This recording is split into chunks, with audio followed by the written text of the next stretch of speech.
Hey everybody, welcome to chapter 22 of The Giver by Lois Lowry. I am reading it to you with permission from Houghton Mifflin Harcourt. Now the landscape was changing.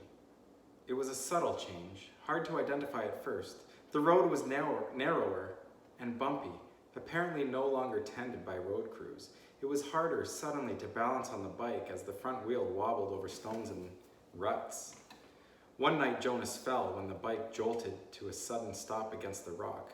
He grabbed instinctively for Gabriel, and the new child, strapped tightly in his seat, was uninjured, only frightened when the bike fell to its side.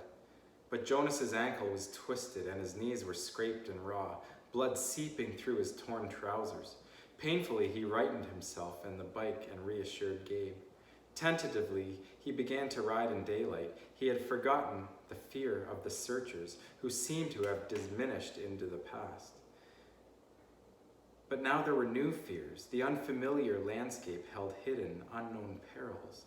Trees became more numerous, and the forests beside the road were dark and thick with mystery. They saw streams more frequently now and stopped often to drink. Jonas carefully washed his injured knees, wincing as he rubbed at the raw flesh. The constant ache of this swollen ankle was eased when he soaked it occasionally in the cold water that rushed through roadside gullies.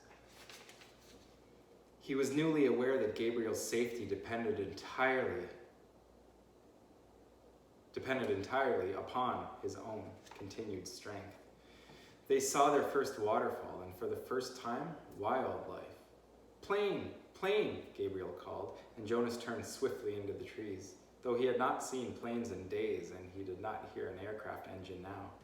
When he stopped the bicycle in the shrubbery and turned to grab Gabe, he saw the small chubby arm pointing towards the sky. Terrified, he looked up, but it was not a plane at all.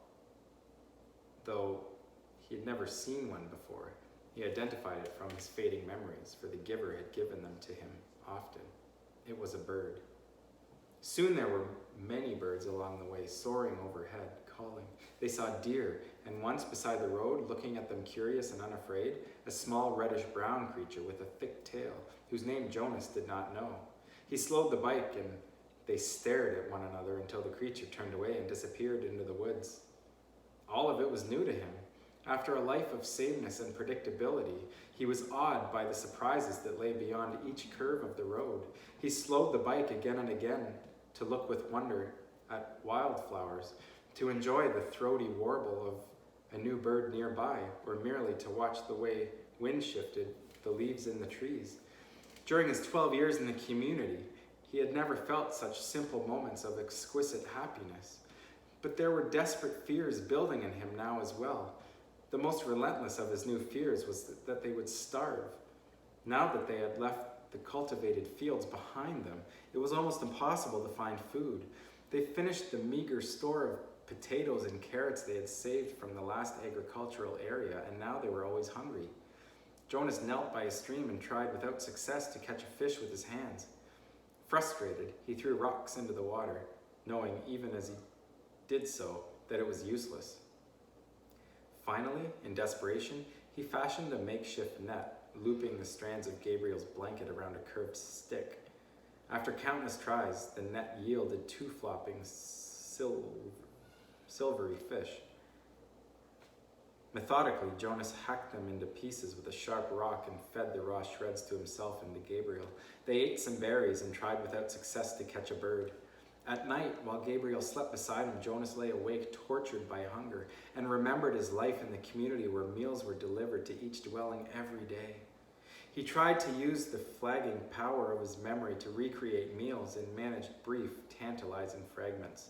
Banquets with huge roasted meats, birthday parties with thick frosted cakes, and lush fruits picked and eaten, sun-warmed and dripping from trees. But when the memory glimpses subsided, he was left with the gnawing, painful emptiness. Jonas remembered suddenly and grimly the time in his childhood when he had been chastised for misusing a word. The word had been starving. "You have never been starving," he had been told. "You will never be starving." Now he was.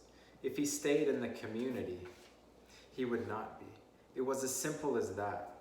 Once he had yearned for choice, then when he had had a choice. He had made the wrong one, the choice to leave, and now he was starving. But if he had stayed, his thoughts continued. If he had stayed, he would have starved in other ways. He would have lived a life hungry for feelings, for color, for love. And Gabriel? For Gabriel, there would have been no life at all. So there would not really have been a choice. It became a struggle to ride the bicycle as Jonas weakened from lack of food and realized at the same time that he was encountering something he had for a long time yearned to see: hills. His sprained ankle throbbed as he forced the pedal downward in an effort that was almost beyond him. And the weather was changing. It rained for 2 days. Jonas had never seen rain, though he had experienced it often in the memories. He liked those rains, enjoyed the new feeling of it, but this was different. He and Gabriel became cold and wet, and it was hard to get dry, even when sunshine occasionally followed. Gabriel had not cried during the long, frightening journey. Now he did. He cried because he was hungry and cold and terribly weak. Jonas cried too, for the same reasons, and another reason as well. He wept because he was afraid now that he would not save Gabriel. He no longer cared about himself.